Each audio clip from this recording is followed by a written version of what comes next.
Good afternoon, ma'am, sir. My name is Norma Pancho Aranda.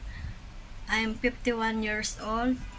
I have 3 children, 1 daughter and 2 sons.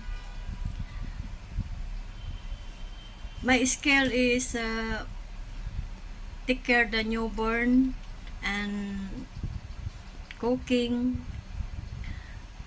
It's okay, ma'am, sir, if I have a co-worker, it's okay for me.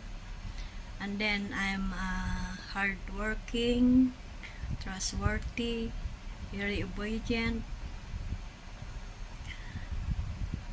To my future employer, I want to thank you in advance.